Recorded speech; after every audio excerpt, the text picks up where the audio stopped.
ഇന്ന് നമ്മളൊരു കാന്താരി ചിക്കൻ റെഡിയാക്കാൻ പോവാണ്. അതിന് ഒരു 1.25 കിലോ ചിക്കൻ എല്ലാം കഴുകി വൃത്തിയാക്കി മസാലയും പുരട്ടി വെച്ചിട്ടുണ്ട്. പിന്നെ അതിലേക്ക് വേണ്ട കുറച്ച് ഉള്ളി എല്ലാം അരിഞ്ഞ് എടുത്തിട്ടുണ്ട്. പിന്നെ അതിന് വേണ്ടുന്ന ഇഞ്ചി വെളുത്തുള്ളി പേസ്റ്റാക്കി എടുത്തിട്ടുണ്ട്. കാന്താരി ചിക്കനാണ് വെക്കുന്നത്. നമ്മൾ അതിനാവശ്യമായിട്ടുള്ള കാന്താരി എടുത്തിട്ടുണ്ട്. കാന്താരി ഞാൻ ഇത്രയാണ് എടുത്തേക്കുന്നത്. നിങ്ങൾക്ക് എരിവ് കൂടുതൽ വേണമെന്നുണ്ടെങ്കിൽ അതുപോലെ ചേർക്കാം. പിന്നെ അതിന് വേണ്ടുന്ന ഒരു 1.5 മുറി തക്കാളി എടുത്തിട്ടുണ്ട്. 2 പച്ചമുളക് എടുത്തിട്ടുണ്ട്. ഇനി ഇത് തയ്യാറാക്കാനായിട്ട് നമുക്കൊരു ചട്ടി അടുപ്പിലേക്ക് വെച്ചു. നമ്മൾ അടുപ്പേ വെച്ചിട്ടുള്ള ചട്ടി ചൂടായിട്ടുണ്ട്. നമുക്കതിനാവശ്യമായ എണ്ണ ഒഴിച്ചു കൊടുക്കാം.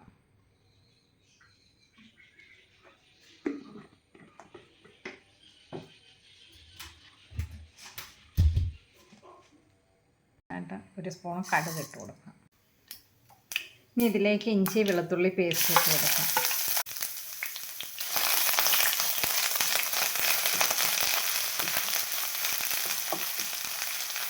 ഇഞ്ചി വെളുത്തുള്ളിയുടെ ആ പച്ചച്ചുവയൊന്ന് മാറിയിട്ട് നമുക്ക് ഉള്ളി ഇട്ട് കൊടുക്കാം. ഇനി ഇതിലേക്ക് ഉള്ളി ഇട്ട് കൊടുക്കാം.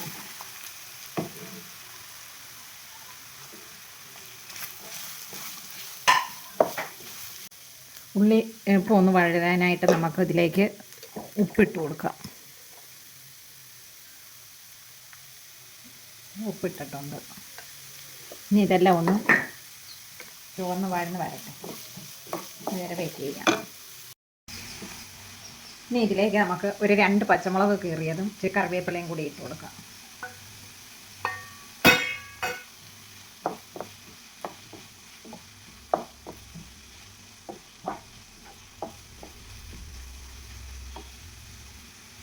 ഇനി ഇതിലേക്ക് നമുക്ക് ചിക്കൻ ചേർക്കാം.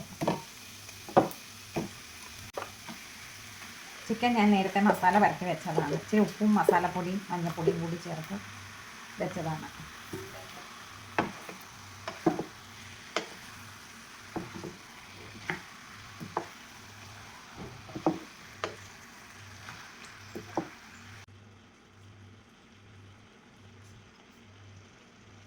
ഇനി ഇതൊന്ന് അടച്ചു വെച്ച് നമുക്ക് ആവിയിൽ വേവിച്ചെടുക്കാം.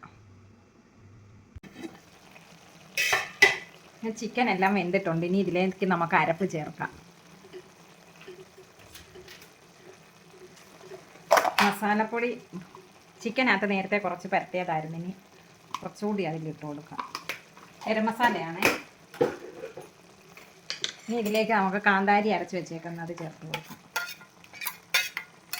നിങ്ങൾ എരിവിൻ്റെ അനുസരിച്ച് വേണം. കാന്താരി നല്ല എരിവാണ്. അപ്പോൾ അതിൻ്റെ അനുസരിച്ച് വേണം നമ്മൾ ചേർത്ത് കൊടുക്കാം.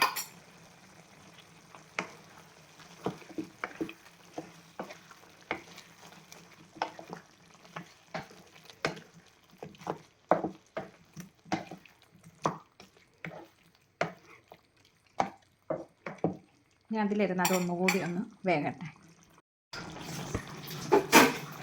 ഇനി ഇതിലേക്ക് നമുക്ക് തക്കാളിക്ക് അരച്ച് വെച്ചേക്കുന്നത് ഒഴിച്ചു കൊടുക്കാം. 1.5 മുറി തക്കാളിയാണ് അരച്ചെടുത്തത്. അത് ചേർത്തൊന്ന് ഇളക്കി കൊടുക്കാം.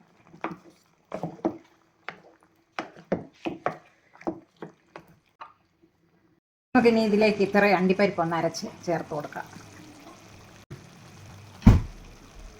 അത് അടിച്ചെടുത്തിട്ടുണ്ട്. അത് നമുക്കിതിലേക്ക് ചേർത്ത് കൊടുക്കാം.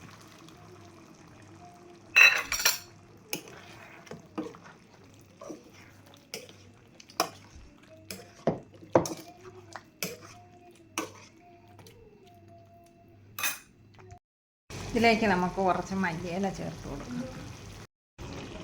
ഇതിലേക്ക് നമുക്ക് കുറച്ച് തേങ്ങാപ്പാൽ കൂടി ചേർത്ത് കൊടുക്കാം.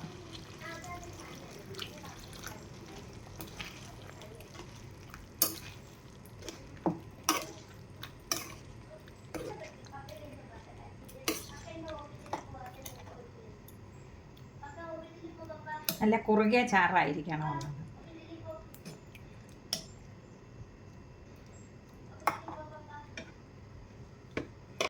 ഇനി ഇതിലേക്ക് നമുക്ക് വെളിച്ചെണ്ണ കടുക് തളിച്ചത് കൂടി ഒഴിച്ചു കൊടുക്കാം.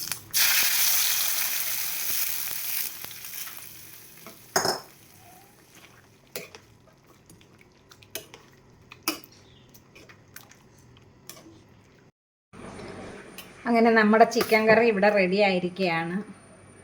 കാന്താരി ചിക്കനാണ് ഉണ്ടാക്കിയത്. അതാണ്ട് എൻ്റെ ചാറൊക്കെ നല്ല കുറുകിയിരിക്കുകയാണ്. ഇത് നിങ്ങൾക്ക് ഇഷ്ടപ്പെട്ടെങ്കിൽ നിങ്ങളും ട്രൈ ചെയ്ത് നോക്കണം, അഭിപ്രായം പറയണം, സപ്പോർട്ട് ചെയ്യുകയും വേണം. ഓക്കെ, ഇനി മറ്റൊരു വീഡിയോയിൽ കാണാം.